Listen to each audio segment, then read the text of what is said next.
My name is Trevor Holloway, and I need you to understand something before this story goes any further. I'm not some genius who saw through everything from the beginning. For most of my life, I was exactly what my family needed me to be: convenient, reliable, disposable. This is the story of how I stopped being those things, and it starts on a Wednesday night in an apartment that smelled like mold and broken promises. I sat on the edge of a mattress I'd bought for $40 at a thrift store 3 months ago, staring at my phone. The text from my brother glowed in the dark like a trap I could see but couldn't avoid. "Trevor, can we talk? I found a way for you to get paid. Meet me tomorrow and I'll explain. Come alone. It's sensitive. Dad doesn't want drama."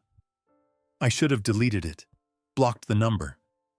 But here's the thing about being 3 days away from eviction with $83 in your bank account. Pride becomes a luxury you can't afford.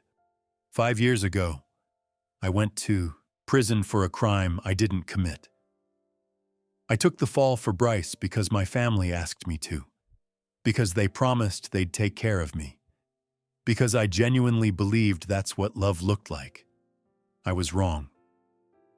When I got out 6 months ago, nobody came to pick me up. No calls, no letters waiting. Just a bus ticket to a city that didn't remember me and a family that pretended I'd never existed. So when Bryce's text came through offering money, actual money, not apologies or excuses, part of me wanted to believe it meant something. That maybe they'd finally realized what they'd done. That maybe guilt had caught up with them. But the other part of me, the part that had learned how to survive in a 6x8 cell, knew better. I looked out my apartment window. A black sedan sat at the curb, headlights off, engine running. It had been there for 20 minutes, long enough to be intentional, long enough to be a message. Someone was watching me, and they wanted me to know it. I grabbed my phone and dialed the one person I trusted in this world.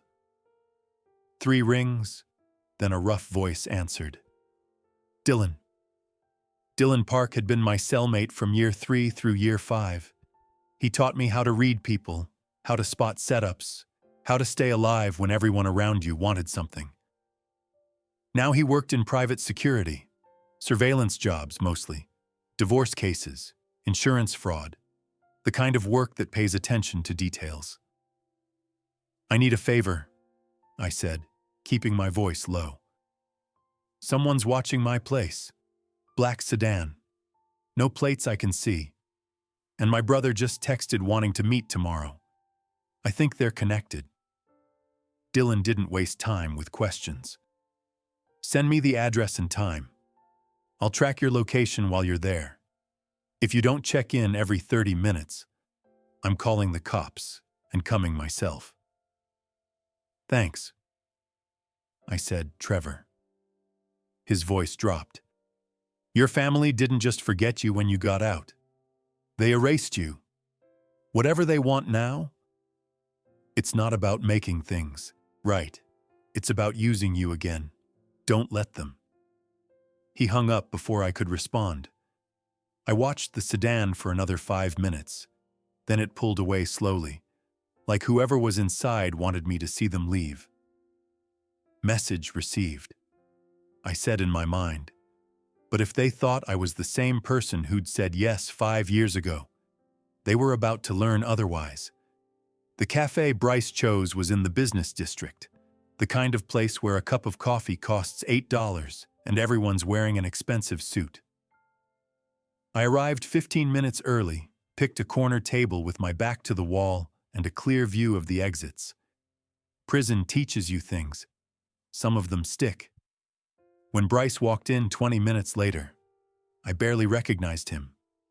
Tailored navy suit, leather shoes polished to a mirror shine, hair cut and styled like he was auditioning for a magazine cover. The last time I'd seen my little brother, he was 22, scared, begging me to save him from his own mistakes. Now he looked like he owned half the city. He spotted me and his face did something complicated. Half guilt, half pity, all performance.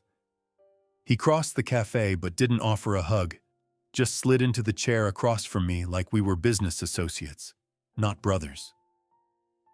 "Bro," he said, voice carefully concerned. "You look tired. How have you been?" I didn't answer the question. "You said you found a way to pay me. I'm listening." He flinched slightly, then recovered.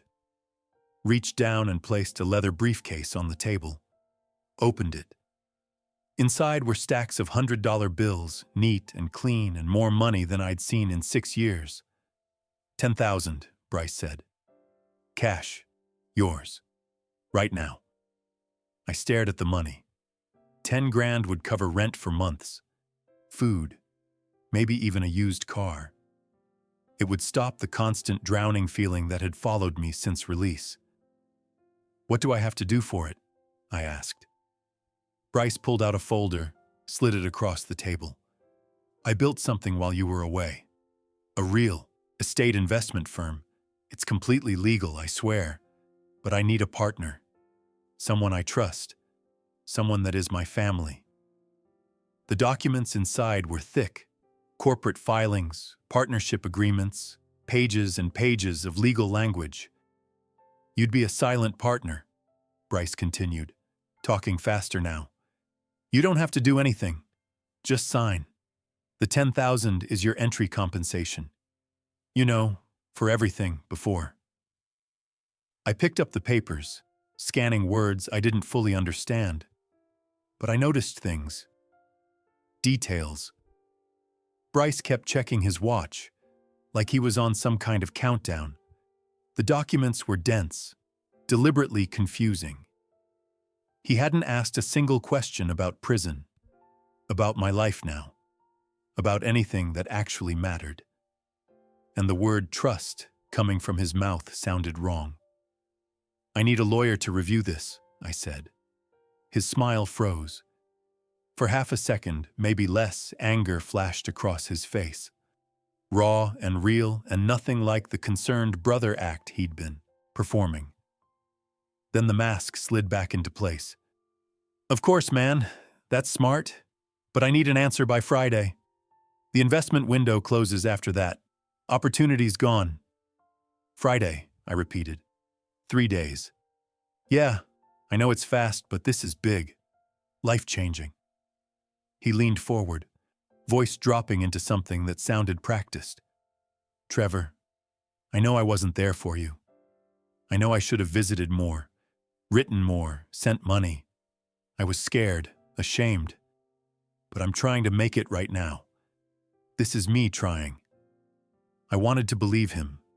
Some weak, starving part of me wanted to believe that my little brother, the kid I'd taught to ride a bike, the kid I'd protected from bullies in middle school, actually felt something real. But then I saw it. Bryce glanced toward the window, at a car parked across the street, the same black sedan from last night. "I'll call you Friday," I said, closing the folder. Bryce's jaw clenched. "Don't overthink it, bro. Sometimes you just gotta trust family." I stood up, leaving the briefcase of money on the table. I trusted family once, and cost me 5 years. I walked out. As I passed the window, I caught Bryce's reflection. He was on his phone immediately, angry, gesturing. I kept walking for 3 blocks, then doubled back through an alley. Found a spot where I could watch the cafe from a distance, hidden behind a dumpster. 5 minutes later, a silver Mercedes pulled up. I recognized it immediately. Victor Holloway, my father. He got out, walked into the cafe, and sat down across from Bryce. They talked. Bryce gestured at the briefcase. Victor shook his head, looking frustrated. They were in this together. Whatever this was, it wasn't about making things right. It was about making me useful again. 2 hours later, I sat in a crowded legal aid clinic. The waiting room was packed with people who looked like me, worn down, holding folders full of problems they couldn't afford to solve. When my name was called, I followed, a paralegal into a small office. She was mid-30s, sharp-eyed, and looked like she'd stopped being surprised by anything years ago. "Rachel Torres," she said, shaking my hand. "What can I help you with?" I handed her the documents Bryce had given me. "My brother wants me to sign these. Partnership in his real estate firm. He's offering $10,000 cash. I need to know if it's legitimate." Rachel opened the folder and started reading. By page 2, her eyebrows were up. By page 3, she was shaking her head. "This isn't a partnership agreement," she said flatly. "This is a liability transfer." She spread the papers across her desk, pointing at specific sections. "See these 3 companies listed here? Bryce Holloway LLC, Holloway Investments Group, Holloway Capital Partners. If you sign this, you become the registered owner. On paper, you're the sole operator. Which means if any of these entities get investigated for fraud, tax evasion, money laundering, anything, you're the person who goes down." The room felt smaller suddenly, colder. "He's setting me up," I said. "Again." Rachel nodded. "The $10,000 isn't a gift, it's payment. It creates a paper trail showing you accepted money for business services rendered. When the investigation comes, and based on these structures, they'll point to that payment as proof. You were compensated to be the fall guy." I sat there, feeling something shift inside me. Not surprise, not even anger yet, just clarity. "Can I use this against him?" I asked. Rachel paused, studying my face carefully. "You want to go after your own family? I want to make sure they can't do this to anyone else." She leaned back in her chair. "Then you need more than these papers. You need recordings of them explaining the setup, financial trails showing where money's actually going, witnesses, and you need to be willing to risk everything. Because if they find out you're investigating them, they won't just cut you off. They'll come at you, harder." I thought about the surveillance car, the controlled meeting, the briefcase full of bait. "They're already coming at me," I said. "I just didn't see it clearly until now." Rachel pulled out a business card. "I know someone, former FBI Financial Crimes Division. He consults now on white-collar fraud cases. If what you're describing is real, if your family's running what I think they are, he'll want to help build a case. But Trevor, once you start this path, you can't stop halfway. Are you ready to destroy them?" I looked at the documents, at the trap my brother had spent weeks building, at the family that had tried to bury me once and was lining up to do it again. "They destroyed me first," I said. "I'm just returning the favor." Rachel nodded slowly, then wrote a name and number on the back of the card. "Text him tonight. Tell him I sent you. And Trevor, be careful. People like your family don't fight fair." I left the clinic as the sun was setting, the card heavy in my pocket. I pulled out my phone and texted Bryce. "I'm in. Let's sign Friday." His response came back in seconds. "Smart move, bro. You won't regret this." Then another text. "Our lawyer's out of town until Monday. Let's do it first thing Monday morning, 9 a.m. I'll send you the address." But I would. And so would he. Because this time, I wasn't walking into their trap blind. I was walking in armed. That night, I sat in Dylan's apartment while he pulled equipment from a drawer that looked like it belonged in a spy movie. The loft was all exposed brick and concrete floors, with a wall of monitors showing security feeds from his active cases. "You're serious about this?" Dylan asked. "Dead serious." He handed me a small device that looked like a phone charger. "Voice-activated recorder. Clips to your belt. Recording quality will hold up in court if it comes to that." "It will?" Dylan sat at his computer and started typing. "I pulled up your brother's companies while you were at the legal clinic. 3 LLCs, all registered in the last 18 months. Bryce Holloway listed as CEO on all of them. But the money movement is wrong. Wrong how? Same-day transactions. Money comes in, money goes out within hours. Foreign accounts involved. Cayman Islands, Luxembourg.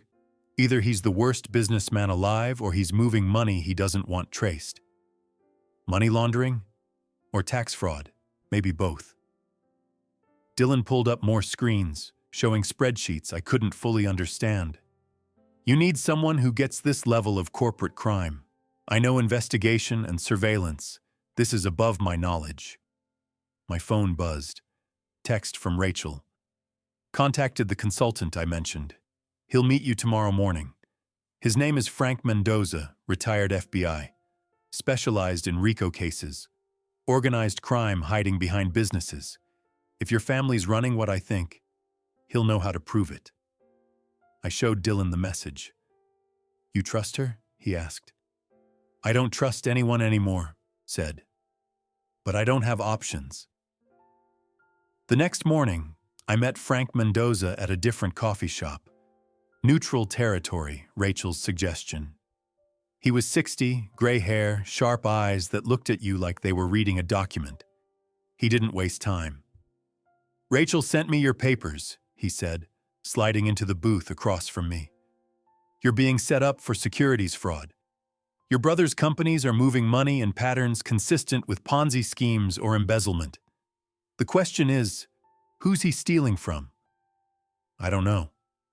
Then we find out. But first, I need to understand something. Mendoza leaned forward. 5 years ago, you took a fall for your brother. You served time, got out, stayed quiet. Why fight back now? I didn't have a prepared speech. The truth just came out. Because I thought if I kept my head down and rebuilt quietly, they'd leave me alone. But they can't. I'm too useful. As long as I exist, I'm a tool they can use whenever they need someone to blame. And I'm done being used. Mendoza nodded slowly. Good. Anger's honest. I can work with that. He pulled out a notepad. Here's the plan. You text Bryce, confirm you're signing Friday. You'll need to wear a wire, Mendoza said. Do you have recording equipment? I showed him the device Dylan had given me. He examined it and nodded. This will work. Voice activated, good quality. Use this and you get him talking about the setup on tape. Clear admission of intent. Then we trace the money, find the victims, and build a federal case. What if he suspects something? Then he accelerates his timeline, and you become a direct target. That's the risk.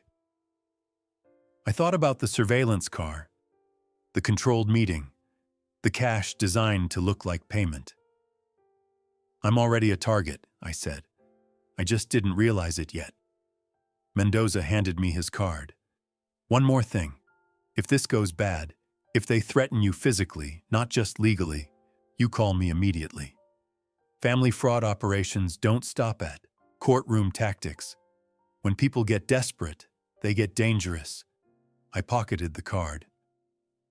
That evening, someone knocked on my apartment door. I checked the peephole. A woman I didn't recognize. Mid-40s, professionally dressed, nervous energy radiating off her. I opened the door but kept the chain on. Can I help you? Trevor Holloway? Her voice shook slightly. My name is Helen Brandt. I need to talk to you about your father. Please, it's important. Against my better judgment, I let her in. Helen sat on the edge of my cheap couch and told me a story that sounded disturbingly familiar. She and Victor had been business partners 15 years ago. When an IRS audit came, Victor framed her for embezzlement. She served 2 years in federal prison, lost custody of her kids temporarily, lost her career, her reputation, everything. I've been tracking him ever since, she said, hands clasped tight in her lap. Building evidence, waiting for the right moment to expose him.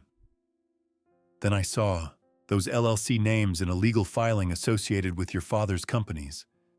When I cross-referenced them with recent activity, your brother's been setting up the structure. I recognized the pattern. It's exactly what Victor did to me. Then I saw news coverage mentioning your name in connection with your family, and I put it together. She pulled a flash drive from her purse. Financial records going back 20 years. Emails showing his patterns. Documentation of at least 4 other people he's destroyed the same way. You're not the first, Trevor. You won't be the last unless someone stops him. I stared at the drive. Why help me? Because I can't take him down alone. I tried for years. No one believes an ex-con accusing a respected businessman. But together, with your testimony and my evidence, we have a real chance. It made sense. It felt right. It fit everything I knew about Victor. So I made a choice that would change everything. I told her about Mendoza, about the recording, plan, about Friday's signing. Helen nodded, eyes bright with something that looked like hope. I'll send everything to Mendoza tonight. But Trevor, be careful. Your father has people who watch, people who report back to him. She left, taking the flash drive with her. I felt something shift in my chest. Not only hope, but momentum.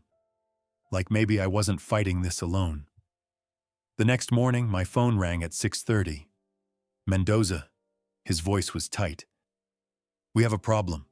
Someone tipped off your father. He knows you've been asking questions. How? I don't know.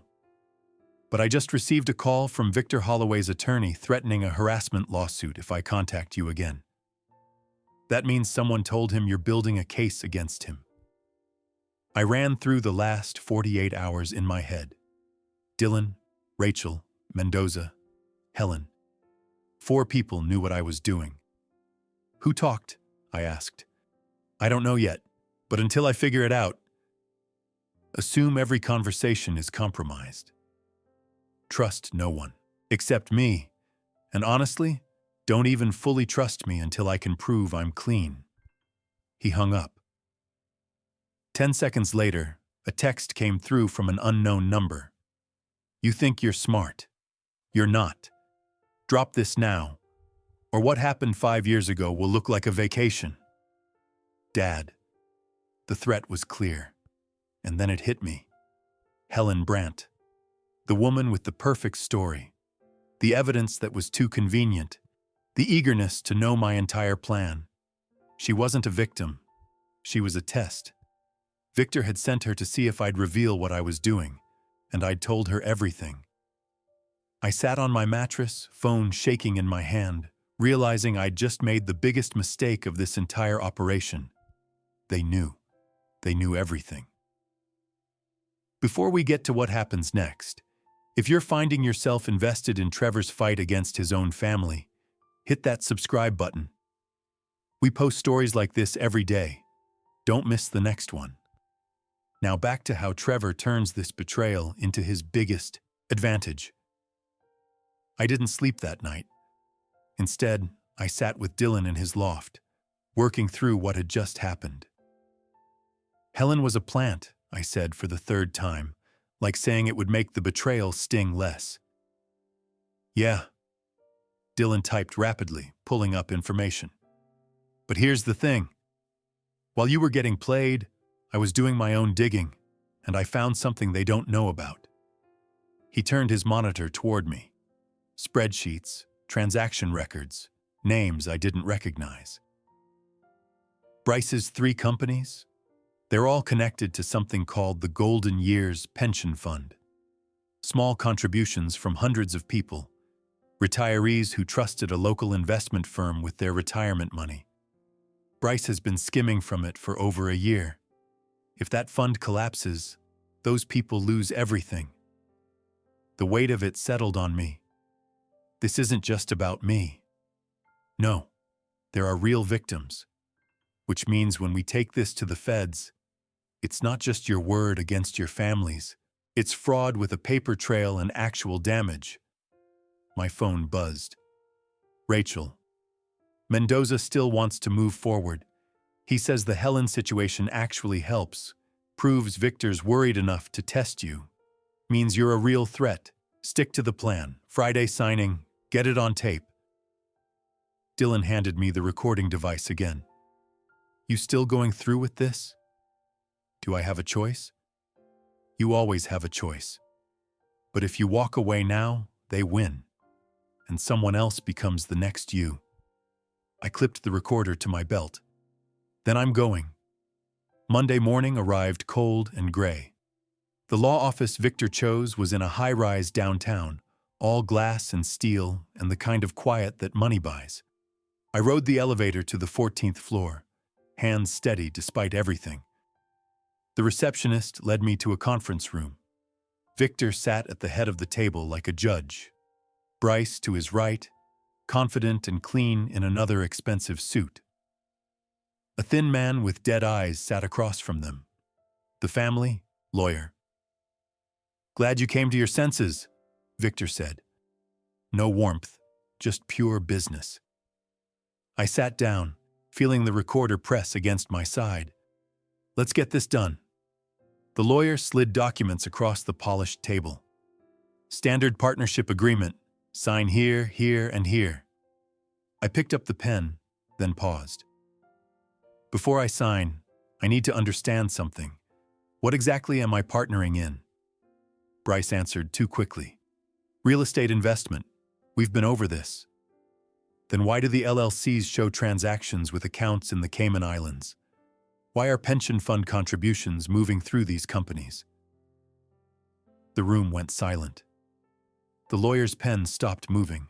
Victor's expression didn't change, but his eyes went cold. Where did you hear that? Victor asked, voice dangerously calm. I asked questions, did research, like any smart partner would. The lawyer closed his briefcase. This meeting is over. Victor raised a hand, stopping him. No.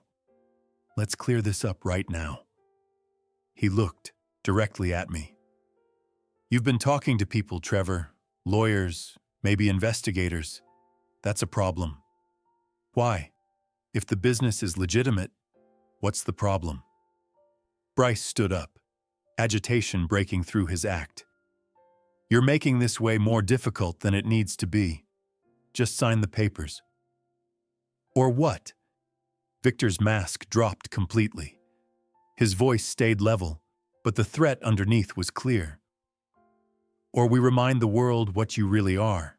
A convicted felon who confessed to fraud, who's now harassing his family, making wild accusations, probably trying to extort money.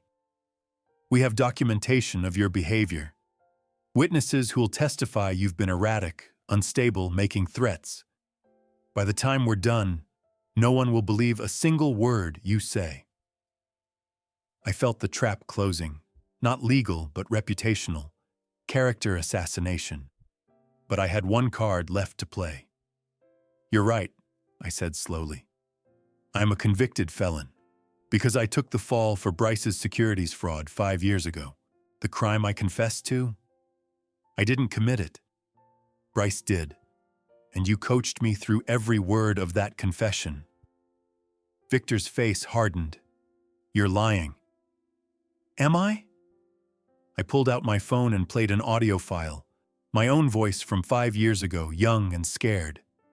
Dad, I don't understand these charges. I didn't do any of this. Then Victor's voice, cold and instructional. It doesn't matter what you did or didn't do. You're going to say you did. Bryce can't survive prison. You can. This is how family protects itself. I let it play for 15 seconds, then stopped it. I've had this recording for 5 years, I said. Never used it because I thought protecting you was what mattered. But now I know. You were never protecting me. You were protecting yourselves. Bryce lunged across the table. You recorded us? You... Victor grabbed his arm, stopping him mid-motion. When he spoke, his voice was molten calm. That recording is inadmissible in court. You'll never prove its authenticity. And even if you could, it's your word against ours, against our lawyers, our reputation, our resources. Maybe, I said, standing. But it's enough to start an investigation. And once investigators start looking, they'll find the pension fund, the offshore accounts, the victims whose retirement you've been stealing. Victor stood slowly, and for the first time in my life, I saw him as he truly was. Not a father, but a predator. Get out, he said quietly. And if you ever contact this family again, if you go to authorities, if you say one word publicly, I will destroy you in ways you can't even comprehend. You think prison was difficult? I'll make sure you never work, never rent an apartment, never exist in decent society again. I walked toward the door, then turned back. You already did that, I said. I've got nothing left to lose. Then you're more foolish than I thought. I left. I made it to the parking garage before I heard footsteps behind me. Trevor, wait. I spun around. Bryce stood 10 feet away, breathing hard. His right hand was in his jacket pocket. When he pulled it out, I saw the knife. Not raised, not threatening yet. Just there, visible. You don't understand what you've just done, Bryce said, voice shaking. Dad's not making empty threats. He has people, real people who handle problems. And if you keep pushing this, they'll make you disappear. Dylan's voice crackled in my hidden earpiece. I'm watching on the garage cameras. Keep him talking. I'm 30 seconds away. I kept my eyes on the knife. You're really going to stab me in a parking garage? There are cameras everywhere, Bryce. He looked up, scanning the ceiling, saw the black domes. The knife disappeared back into his jacket. This isn't over, he hissed. Not even close. He turned and ran toward the stairwell.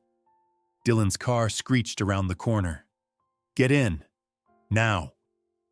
I dove into the passenger seat. Dylan was already on his phone as he drove. Yeah, I got it.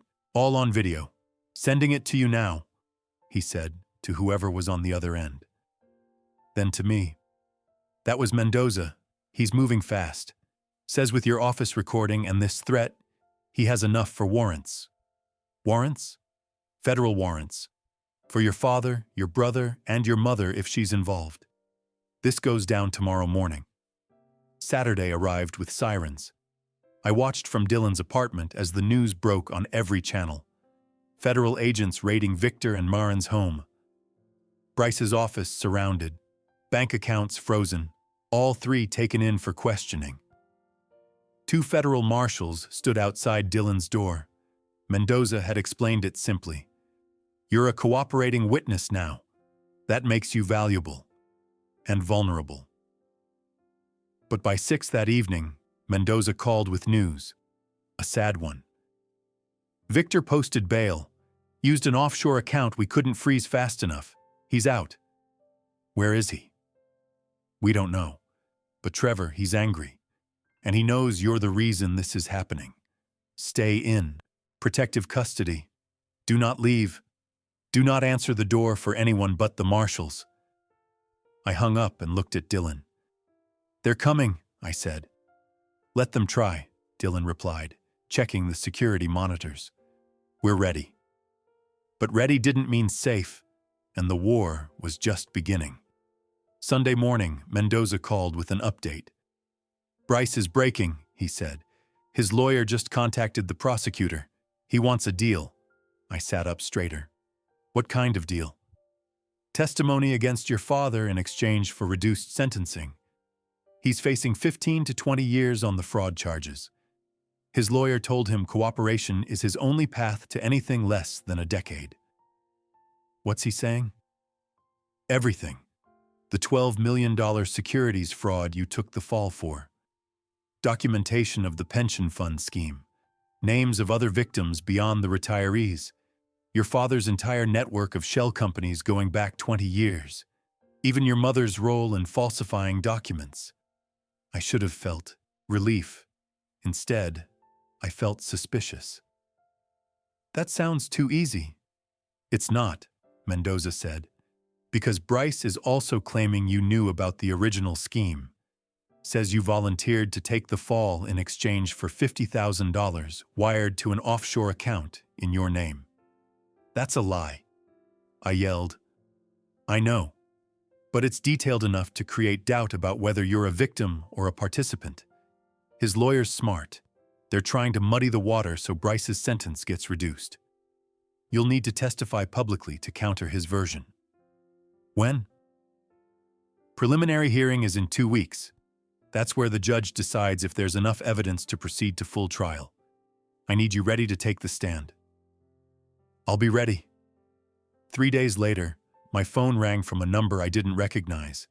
I almost sent it to voicemail, but something made me answer. Is this Trevor Holloway?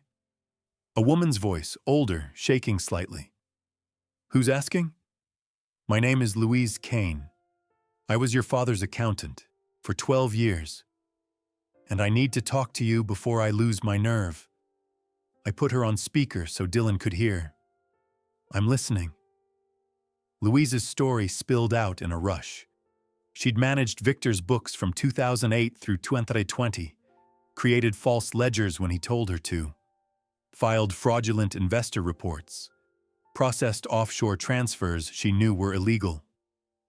When she threatened to quit in 2019, Victor showed her evidence of a tax error she'd made years earlier, completely unintentional, but enough to destroy her career if reported.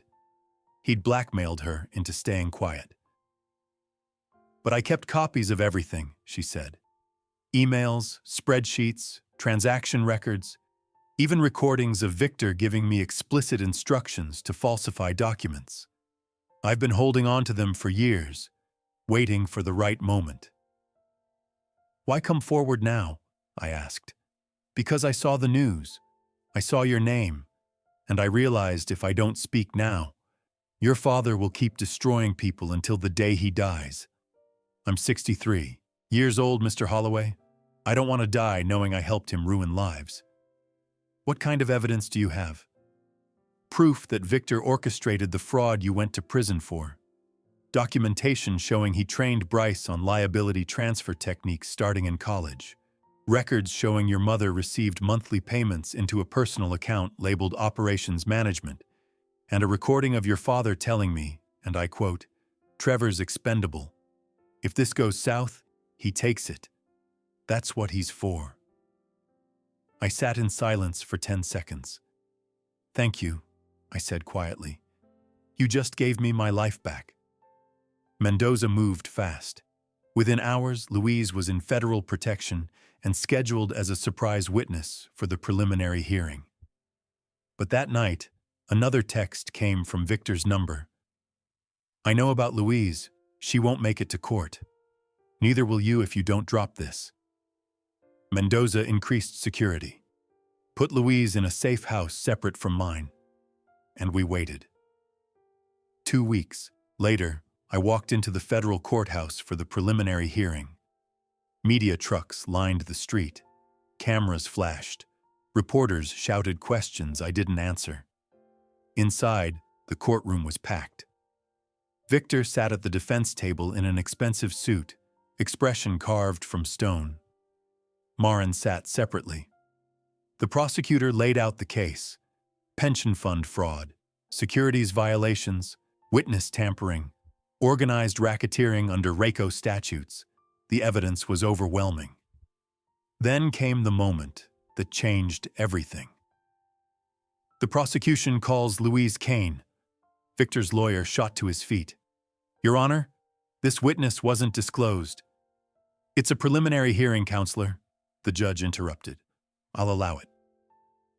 Louise walked to the stand. She looked terrified but determined. For 40 minutes, she testified with devastating clarity. Dates, amounts, specific instructions Victor had given her. Then she read from an email Victor had sent her in 2019. Trevor served his purpose. If we need another liability shield, we'll find one. Family loyalty only works one direction, toward us. The courtroom reacted. Reporters scribbled frantically. Someone behind me gasped. Victor's lawyer tried to discredit her on cross-examination. You were complicit in these crimes, weren't you? You're only testifying to avoid prosecution yourself. Louise didn't flinch. That's correct. I was complicit. I'm guilty. And I'm willing to face consequences if it means stopping him from doing this to anyone else. The judge called a brief recess, then returned with his ruling. Based on the evidence presented, financial records, witness testimony, recorded conversations, and documented patterns of fraud, I find sufficient cause to proceed to trial on all counts. Furthermore, given the defendant's demonstrated history of witness intimidation and access to offshore financial resources, bail is hereby revoked. Victor Holloway will remain in federal custody pending trial. 2 marshals moved toward Victor immediately. As they led him away in handcuffs, he turned and looked directly at me. His mouth moved, forming words I could read clearly. This isn't over. But it was, at least for him. That night, I sat in Dylan's apartment feeling something I hadn't felt in 6 years. Hope. Real, solid hope that justice might actually happen. Then Mendoza called. We have a serious problem. Bryce made bail 2 hours ago through a third-party bondsman before the judge's ruling affected him. He was supposed to be under house arrest with an ankle monitor. But the monitoring company just contacted us. His signal went dead 20 minutes ago. What does that mean? It means he cut it off, which means he's violated bail, and there's a warrant out for his arrest. But Trevor, we don't know where he is. And someone who's just destroyed his entire life and knows he's going back to prison for a decade is extremely dangerous. You think he's coming after me? I think he's desperate. And desperate people do extreme things. I'm sending marshals to your location right now. Do not leave that apartment. Do not open the door for anyone except law enforcement with proper identification. I hung up and looked at Dylan. He's out there, I said. Then we stay ready. But ready didn't prepare me for what came next. It was just past midnight when my phone rang. Unknown number. Against every instinct screaming at me to ignore it, I answered. Trevor, Bryce's voice, slurred, drunk or high, maybe both. Where are you? Does it matter? I'm finished. You hear me? Completely finished. Dad's locked up. Mom's testifying against him to save herself. And I'm going back to prison for 10 years because you couldn't just sign the damn papers. I kept him talking, watching Dylan trace the call on his laptop. You set me up. Again. Because that's what we do! The scream came through the phone so loud I had to pull it away from my ear. That's what Dad taught me. The strong survive. The weak take the fall. And you were always the weak one, Trevor. Always. If I'm so weak, why are you the one running? Bryce laughed, bitter and broken. I'm not running. I'm coming for you. Because if I'm going down, you're coming with me. We'll go down together. Just like we should have from the start. The line went dead. Dylan looked up from his screen. Got a partial trace. Cell tower puts him within 2 miles of here. He's close. One of the marshals posted outside radioed in. We have movement. Black sedan, no plates, circling the block. I stood up. I'm not hiding anymore. Dylan grabbed my arm. That's suicide. No, it's evidence. If he threatens me and I record it, that's another felony charge. One more nail in the case. Mendoza's voice came through Dylan's phone on speaker. He'd been listening the whole time. Trevor, do not engage. Let the marshals handle this. But I was already moving toward the door. The street outside Dylan's building was empty except for the black sedan parked under a broken streetlight. As I stepped onto the sidewalk, Bryce got out. He stumbled slightly, caught himself on the car door, The marshals had their weapons drawn, shouting commands. "On the ground! Hands where we can see them!" But Bryce ignored them. He walked straight toward me, eyes locked on mine. "You destroyed everything," he said, voice cracking. "Mom's facing prison. Dad's locked up. I'm about to spend the next decade in a cell. For what? For your ego?" "For the truth," I said quietly. "The truth?" He laughed, wild and desperate. "The truth is you were always the spare parts brother, the backup plan, the one who didn't matter enough to protect. And you still don't matter. You think testifying makes you important? You think winning makes you whole? You're still nobody." The words hit exactly where he intended, because part of me, some small, damaged part, still believed them. But then I remembered what Louise had said on the stand. What Rachel had told me that first day. What Dylan had shown me through his actions. I wasn't nobody. I was someone who'd chosen to stop carrying other people's guilt. "You're right," I said, voice steady. "I was the spare. I was the backup. I was the one who didn't matter. But that's not who I am anymore. I'm the one who said no. I'm the one who fought back. I'm the one who survived you." Bryce's face twisted. He reached into his jacket. "Hands!" the marshals screamed. "Show us your hands now!" When his hand came out, he wasn't holding a weapon. He was holding a prescription bottle. Pills. He opened it with shaking fingers. "I'm not going back to prison," Bryce said. "I can't. I won't survive it." I took a step closer. The marshals tensed but didn't fire. "Bryce, don't do this. Give me one reason why not." I didn't offer false comfort, didn't promise forgiveness or reconciliation, just the truth. Because if you die, you prove Dad right, that we were both disposable, that neither of us really mattered to him. But if you live, if you face what you did, you prove he was wrong. You prove you're more than what he made you. Bryce stared at the pills in his hand, then at me. The street was silent except for distant traffic. 5 seconds passed, 10. Then Bryce dropped the bottle. It hit the pavement, pills scattering across the asphalt. He fell to his knees and started crying, deep, wrenching sobs that sounded like they were tearing him apart. The marshals moved in immediately, cuffing him and reading him his rights. As they loaded him into their vehicle, Bryce looked at me one last time through the window. His mouth formed words. "I hate you." I nodded. "I know, but you're still alive. That's more than Dad ever gave either of us." 6 weeks later, Victor's lawyer negotiated a plea deal to avoid the public spectacle of a trial where every detail would be broadcast.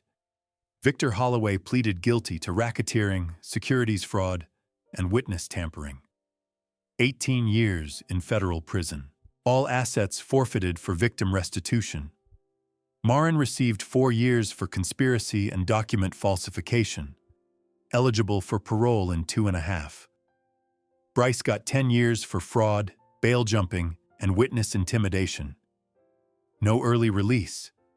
They all got exactly what they deserved.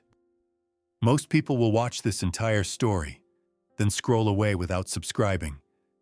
Trevor spent 5 years paying for someone else's crime because he didn't stand up when it mattered.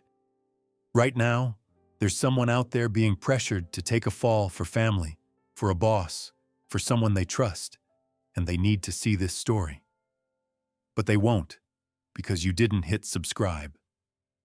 2 seconds. That's all it takes to make sure the next Trevor finds this before it's too late.